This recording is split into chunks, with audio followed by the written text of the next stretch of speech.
we get to know the faith and those who live it. I'm your host, Renee Kranz. In the studio with me today, I have Laura Bennett. Welcome, Laura. Thanks so much for having me. Yeah, thank you for coming in. So you and your husband, and your husband's not with us today, but you and your husband were made known to me by a couple different people. Jeff Herron is one of them, and Chris Mopes was our chief of staff. Just kind of was like, hey, you should really interview one or both of these people, this couple, because they have Laura as a convert recently, has a good story to tell. And I'm going to tease this a little bit because we're going to talk about this later. But they are really great at a particular type of missionary discipleship that I think people should know about. And maybe there's some tips you can give them at the end on how to think about that as you're going. So again, thanks for being here. Will you just start by telling us a little bit about yourself and your family? So my husband Kyle and I have our own online business. Okay. So we both work from home and are totally remote and all of those good things. We have 3 children who are 6, 4, and 2, and then a 4th on the way. And we live just a couple blocks down from Cathedral, which is our home parish, which was very, very intentional. So story there. Yeah. But anyway, so we love being in Sioux Falls. Yeah. Where'd you grow up? I grew up in Iowa, and my husband is originally from Fargo. Okay. How did the two of you meet? We met with the Ron Paul campaign in 2011. That's what brought us together initially. And then we've just been on a great adventure ever since. Nice. Yeah. Okay, awesome. So I know you're a convert. But what was your relationship like with faith before you discovered the Catholic Church? I grew up in a really dedicated evangelical family. Now I'm going to start crying. Oh boy. Well, we have Kleenex, so it's all good. And I'm just really grateful. For that. It was so there are many gifts of an evangelical background that now I get to bring to my practice of Catholicism and make it an even richer experience for that. And part of that ties into my passion for hospitality and community building. One of my mantras at this point is, as Catholics, we have the fullness of the faith. No one should be besting us at anything when it comes to Christian living. So like anything that Protestants do, we should be doing better, period. Full stop. Yes. And one of the things that evangelicals, at least specifically, like those low churches, because that's just my personal experience, they're so good at hospitality. Yeah. They're so good at community. So growing up, my family's faith and that, it infused truly every aspect of our lives. And as did community. We weren't traveling that faith journey, by ourselves. It was with this close knit body of people that, when we went to church on Sunday, we weren't just surrounded by a sea of strangers. The people in the pews were our friends, the people that we also spent time with throughout the week. We had regular potlucks and all of these annual events that we looked forward to, of renting the roller skating rink and autumn hay rides and playing ping pong and board games on New Year's Eve until midnight. We were a family, really, really a family. Yeah. And I guess just I call it selfish if you wish. I want that for my kids. Yeah. And it was just, my childhood was like a fairy tale. Just out of a book. I want that for my kids.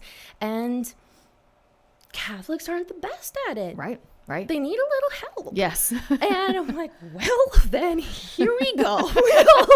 Help has arrived. I will do what I can, and it has just been so fruitful already and exciting and other, Catholics want this. Yeah. They want this. They maybe need to be shown the way a little bit because it's new. And to me, that was just, I'm a fish in water, with that, because I grew up that way. It's natural to me. Anyone can be friendly and hospitable. I'm not special. I just have practice. Yes. Right. But anyone can do that. anyone can do that. Yeah. So okay, we're going to talk more about that here in a little bit. So what happened? It sounds like you had a great experience with faith and with God and with your church. So what happened that pushed you to explore, convert to the church? That is such a great question. Loaded question. Yeah, well, I mean, it's just how to give a short answer, I guess. I mean, I grew dissatisfied with the emotionality that I experienced in Protestantism. Again, I'll say maybe I should say specifically evangelicalism, since that was my experience. Sure. But all the music, the sermons, just the everything is designed, in my experience, to make you feel something. And if at some point you don't feel something, then that's highly concerning. Like, right. What's wrong with me? And what does this mean? Because I'm not feeling something right now. But as we all know, that's very normal to not necessarily always feel so connected to God. Those seasons of aridity. There's so many great saints that lived almost their entire lives in that place. So that was dissatisfying to me. And what I experienced as a lot of either or thinking instead of both and thinking, which is one of, on a meta level, one of the things that I love about Catholicism so much. There are examples abound, but one would be, from a evangelical standpoint, either you believe the Bible, and everything in it, or you don't.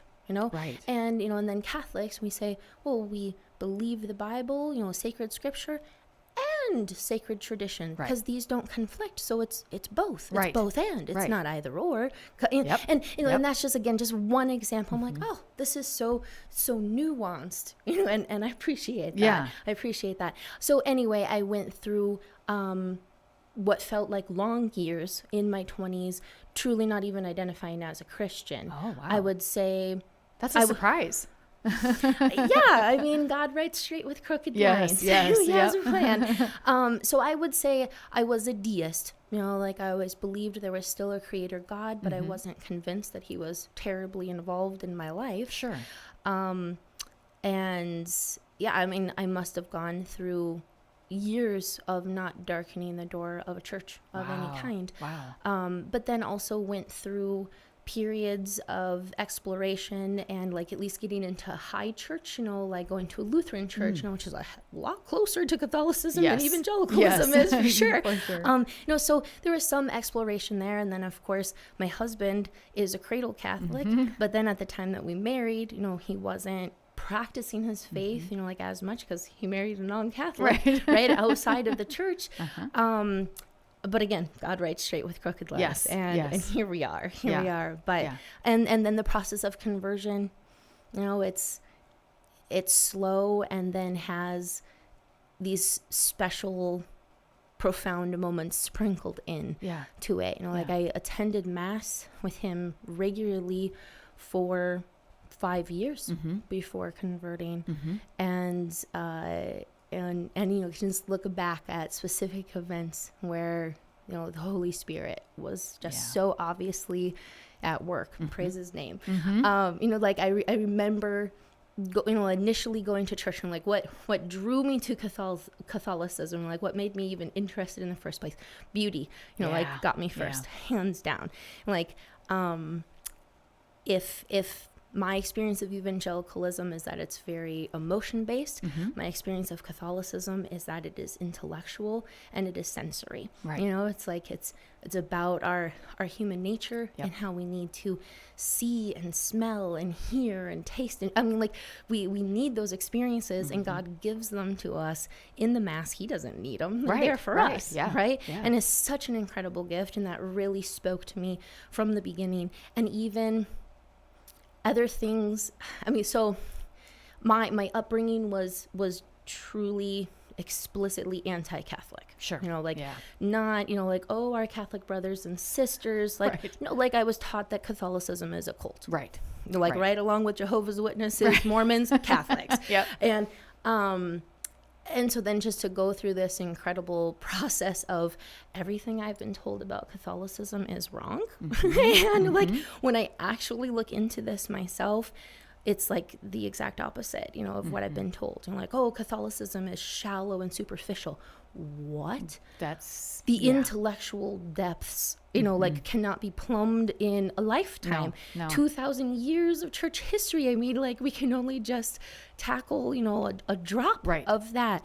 And then that in the Mass, the Mass alone, like, just everything has a meaning. You know, like it's not this senseless bobbing up and down, you know, like as people might say. It's like, no, every posture you assume, every word that is spoken, the order of the Mass, you know, the everything has a significance to it. And that just, I don't know, that just speaks to my soul. I love it. So okay, so your husband, did he start going to church, go back to church first, and then you kind of came along with him? Was this a joint thing? I would say it was at the same time. There may have been a handful of times where I said, meh, I'm not going to go, and, you know, and he still would. But no, as a general rule, we went together. And as those 5 years progressed, it became more and more dedicated, I would say, from both of us. And with important infusions of grace along the way. Like 3 years in, you know, like I had been hearing him for years saying, I've got to get back to confession. I've got to get back to confession. And then one time when he said that, I was doing a 40-day, you know, like partial fast and, you know, like just kind of like retreat at my home, you know, kind of a thing. You know, just really searching for God. And he met me there. You know, like I was gifted incredible dreams that made it clear that my faith was going to blossom again, and that Catholicism was going to be at least part of that picture. I'm like, okay. And, you know, but then during that time, that 6 weeks, my husband said, you know, made that comment again, man, I've got to get back to confession. I said, they're doing confession right now. Like, let's go. Like, I'll go with you. Oh, wow. And it's like, I literally stood in the line. Some wonderful lady, you know, like had like some, you know, like preparation of conscience or whatever the exact word for that is, that she like shared with me, which was so nice.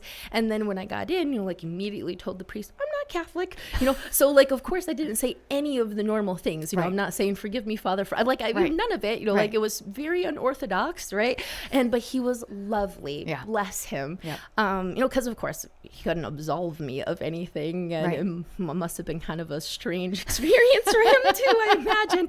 But it was beautiful for me. And my husband went, you know, so it's like then sacramental graces to him that then ran out to, you know, flowed out to me and to our son, you know, that we had at the time. And then so I converted in 21 and in 2020 our second son was born, and I agreed to let him be baptized. Our firstborn son hadn't been baptized, so they were actually jointly baptized. Nice. And our firstborn son was almost 3 at the time. So they had a joint baptism. It was beautiful, of course. And, you know, and then that's more sacramental graces. A week after that, I finally relented to having our marriage convalidated. Oh, nice. Because my husband had wanted that for a long time.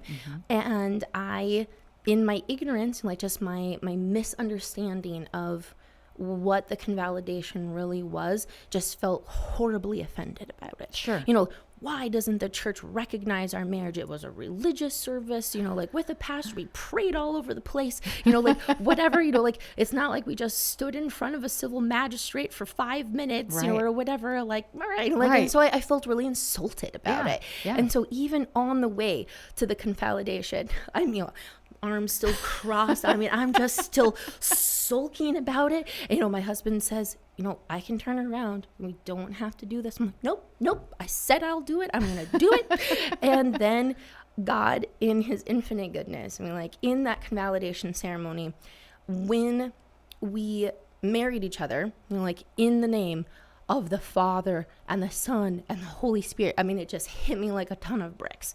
And we both started crying. I was like, that makes all the difference in the world. Yeah. Like I didn't understand that concept of that's what makes it a sacramental union. And when you I'm like, I didn't marry you in the name of the Father and the Son and the Holy Spirit before. That changes everything. And the graces from that experience, like if I had to select one turning point, and not acknowledge the others that still played into it, that was it. Yeah. Because then 5 days later, I'm in RCIA. I'm the only candidate because it's a small rural community. Sure. It's just, I'm the only one. Yep. So they work with me because I'm like, I was homeschooled. I'm used to just kind of doing things on my own. Sure. Like, can you give me the list of assignments? And then if I have, if I have questions, I'll let you know, kind of a thing. So then I watched all of the Symbolon videos. Those are great. In 2 weeks. Mm-hmm. I mean, I was just eating, breathing, this stuff. Yep. I mean, I was spiritually starving, right? And it was the food that I needed. My husband would come down from his office. I'd be sitting there on the couch, nursing, baby Arthur, my Bible in one hand, the catechism in another hand, watching Symbolon, like on the screen in front of me. And he'd come, and I remember him once coming down and saying, "Who are you?" And I responded, "I don't know what's happening. It's amazing. Give it a week. You're going to see me pray in a rosary. Like, I don't even know, but it's awesome." And then there's just been... Come on the ride with me, right? There's been no turning back. That is so awesome. What a beautiful story. I feel like there's a lot of things you could tell us. We only have 20 minutes. So there's two things I want for sure for you to be able to tell us. I want to be able to talk about the missionary discipleship part. So what's a better thing for you to tell us? What's your favorite part of Catholicism, or what's the best blessing? What is the better one? Oh gosh. And enough time. In enough time. Yeah. My favorite thing about Catholicism, other than what I have already mentioned, is probably the universality of the church. Yeah, that's just something that gives me goosebumps. Yeah. I mean, I just love... You go anywhere and get the same mass. Anywhere in the world. Or I mean, even when we're at our own mass, I think there are people all around the world celebrating mass, with us in a sense, like at the same time. And coming from, a spiritual world, like a religious world where it was just your individual church, I, couldn't have imagined how different that would feel until experiencing it as a Catholic. And I'm just like, I just love it. I just love it. Okay, so we've got about 4 minutes-ish. Okay. So your husband and you are quite well known, I believe, in the cathedral parish for your hospitality. That's kind. For your just being so welcoming. Where does this come from, and why do you do it? Well, I know it comes from your past, but your husband's doing this too. So where does it come from, and why do you do it? I mean, just very basically, we're passionate about community. This is how we human beings are meant to live. And again, Catholics should be doing this better than anybody. Yeah. Like Protestant or non-religious. I mean, like anybody. Yeah. We should be doing this better than anybody. So I mean, when we go to mass, I mean, we're like bloodhounds. I mean, like we look around and we're, like, who is someone who either is brand new that we've never seen before, or someone that we've noticed multiple times. It's like, okay, they seem like maybe they're regular attendees. And then of course people leave mass so fast, you got a beeline for them. I mean, like, you got to be ready. You're like chasing people out the door. Actually, I literally have done that. I have literally done that. Like, run down the steps. Hey! So I definitely, have surprised some people, but it's always turned out beautifully. Yes. So, and then one of the gifts of being in this neighborhood, like why that was so important, part of why that was so important to us, was that it would enable us to build community more easily, right? Because and we've done this a number of times. Sometimes we invite someone on the spot. We say, hey, are you available right now? Right. We live 2 blocks away. Oh, that's lovely. Like, we have cookies ready, like, we'll brew coffee. Can you come right now? And some people have taken us up on that, who have subsequently become some of our closest friends so far. And then other times, we just exchange numbers, and then I reach out to them, and, we get something on the calendar, and that's wonderful too. But it saddens me. I find it tragic the number of times that I've had someone tell me, you know, I've been coming for a year. You're the first person who's ever said hi. Yeah. Or I've been coming for 5 years. I don't know anybody. Like, wow. Yeah, like, that's crazy. That should not be happening. That should not be happening. And so, that's like our personal mission is inviting people over after the 9:15 mass, you know, that we attend specifically. And I don't know how many times we've done that already. Maybe 2 dozen. I don't know. Enough to be known. Yeah, 2 dozen or more. I don't know. Well, it was just recently that someone connected with me saying that she talked to someone else after mass. So that was good. Someone reached out to her, right? Yeah. But then gave that lady my number. I'm like, you need to reach out to Laura. I was like, oh God. Like, I'm so glad. And they're actually coming over this Sunday. Nice, so I'm excited about it. They're exploring Catholicism right now. Nice. So I'm like, goody. So anyway, and then we've started the donut socials at the cathedral as well, which has been so, I mean, they've been successful, but it's just been so beautiful and refreshing. Because again, other people want it. It's, you know, like, it's not like you got to twist, you know, Catholics' arms, you know, to be like, come on, let's have community. They're like, we want this. Yeah. We just don't necessarily know how to do it. Right. And we're not very good at that. But anyone can be. It can change. Yes. It can change. That's very true. Yeah. And people just want to be seen. They need to be seen. Yeah. So I think having, like you said, if you've been going for a year, no one has even said hi to me. We have to get better at that. So Catholics, let's go get better at that. We can do it. Laura, we are out of time. I so appreciate you coming in and telling us your story.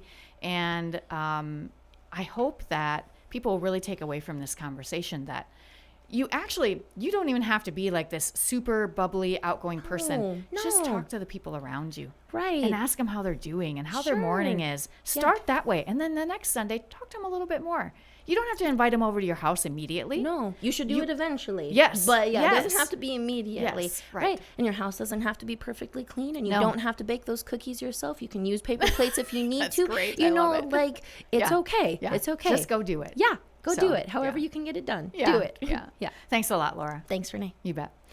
If you haven't found us already on social media, you can always find us at sfcatholic.org.